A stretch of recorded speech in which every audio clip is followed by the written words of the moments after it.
The search for answers continues in the tragic deaths of a mother and her 2-year-old son. They fell from the top deck at Petco Park on Saturday afternoon. Good evening and thanks for joining us. I'm Steve Price. And I'm Kirsten Holmes. The 40-year-old mom and her 2-year-old son died after falling from the stadium concourse level of Petco Park onto the sidewalk below. Now, this happened about a half hour or so before the Padres game began. Thousands of fans were in and around the stadium. The victims have been identified, but to this point, their names have not been released. News 8's Ariana Cohen has the latest on the investigation into this horrific tragedy.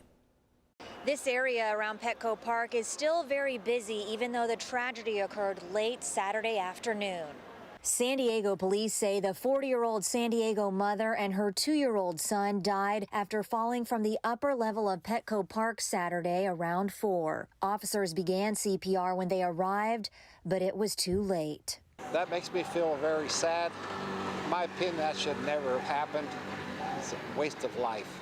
San Diego police say they are still investigating if it was an accident or if the mother intentionally jumped with her son 6 stories to their death. We are speaking to the father of the child. They were not married, but we do have the father of the child here, and we are speaking with him. Police called the victim's death suspicious, and the homicide unit is now involved out of caution. I had heard that the lady tried to save her son. Well, how can a 2-year-old son fall over the rail? It's pretty much impossible. I just gotta be more cautious, be aware of my surroundings, making sure for mothers out there, make sure that their babies are safe, in their reach, never stop looking at them.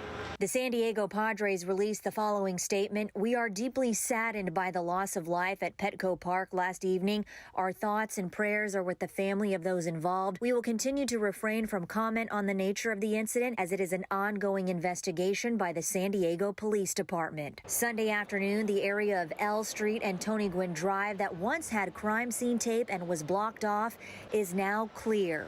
Some Padres fans say some changes should be made at the stadium. But yeah, definitely more security, bigger rails for the children so they won't go reaching over the rail.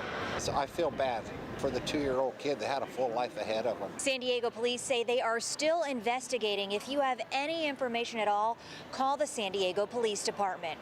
Ariana Cohen, News 8. Ariana, thank you. The fight to keep a sexually violent predator from moving into a Rancho Bernardo neighborhood continues. This afternoon, dozens attended a town hall meeting over the proposed placement of Douglas Badger. Badger, who is 78 years old, was granted conditional release from prison earlier this year.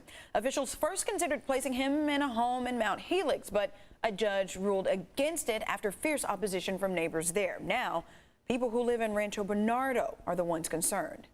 It's extremely uncomfortable and worrisome, honestly. We have so many kids in the community, so many young people as well, young adults, older people. I mean, it's such a diverse community. There's a lot of people at risk here, in my opinion. News 8's LaMonica Peters was at this afternoon's town hall meeting, and she'll have more of what neighbors had to say a little later here at 6:30. Tonight, county health officials reporting 472 new coronavirus cases. That represents just under 2% of the most recent 27,000 tests. 6 more people were hospitalized with COVID, but the overall number of COVID patients in area hospitals actually fell from 393 to 385. 138 of those patients are in intensive care. No new deaths reported today. That total remains at 4,051. Just over 78% of all San Diegans aged 12 and older are now fully vaccinated. Well, we had clouds, mist, even a little drizzle out there. Been a kind of like a May gray day. So even there's a May gray too? We have a May gray. We have June gloom, we have May gray, and apparently we have end of September something. Will the sun come back tomorrow? When? We got to get answers. Meteorologist Sean Stiles with a look at your microclimate forecast. Yeah, I want to break out into song with that. Will the sun come out tomorrow? Tomorrow, we bet you about $1. I'll stop there, Steve. Thank you. Steve's cringing over there. Yeah, what a wild day. This low just kind of hung out just to the east of us, and it pulled all that onshore flow in, the vacuum, as it were, sucked all that moisture in, so our temperature barely got into the 70s. Actually, we should be 76. Here's what's going on in the atmosphere right now, and this is a cool shot. I wanted you to see, as you look towards the east from Mount Laguna, that there is some sunshine out there. So Kirsten, there's your answer. The sun did come out. Large trough deepens along the west coast. As it does, the marine layer will also become deeper and give us cool conditions right through the midweek. And then a weak Santa Ana arrives by, say, Thursday on into Friday and Saturday. But we stay cool and somewhat cloudy. We'll see more sunshine tomorrow, but temperatures well below average as we make our way into the midweek, as that cool area of low pressure keeps things seasonally below average here in San Diego, and for that matter, Southern California. I'll have your 8-day forecast in just a bit. All right, Sean, we'll see you then. Well, it is every beer drinker's favorite time of year, Oktoberfest. The German-American Societies of San Diego is hosting Oktoberfest in El Cajon this weekend. They've got beer, food, and German music, plus plenty of games out there like foosball and cup stacking. Ours is very family-oriented. We have a kids zone over there. We try to get everything as authentic as possible, but still, you know, to cater to the Americans, but realize they really want to have the German food and everything else, the whole atmosphere. Oh, man, those brats look good, didn't they? They sure did. Wow, potato pancakes, look at that. If you missed it this weekend, you can stop by next weekend for round 2. All right, so dozens of local restaurants are getting ready for a busy week ahead as San Diego Restaurant Week kicks off today. I'm excited about this. And News 8's Dana Marie McNichol has more on the restaurants participating and how they're managing to survive during the pandemic. If there's a restaurant you've been wanting to try but maybe not spend too much money, now is the perfect time to make the reservation. Restaurant Week in San Diego is great to sample menu items like right here at Solares in Point Loma. From Mexican to Italian cuisine, diners can pick from a variety of restaurants. It's a great chance to try that place you've been wanting to visit for a fraction of the price. More than 100 local restaurants will be offering fixed menus.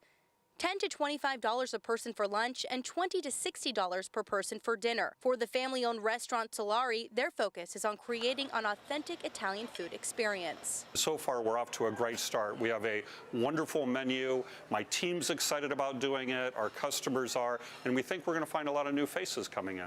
Owner Randy Smerick says he doesn't have issues with staffing like many other restaurants in the industry. But getting the produce they need to stay open is a new obstacle. Everything from getting fresh meat to seafood, produce, even things like Italian wine. It's difficult to get them on the container ships to come here. It's been a challenge. Restaurant Week offers a variety of environments, from pubs and grills to fine dining. We were just recently added to the Michelin Guide as a Bib Gourmand restaurant, which makes us very proud and very excited. Come hungry because you can expect to get wined and dined with their menu. One of our options is our homemade linguine alla vongole. Vongole is clams in Italian. This is a great pork ossobuco. This is one of those dishes where the meat just falls right off the bone.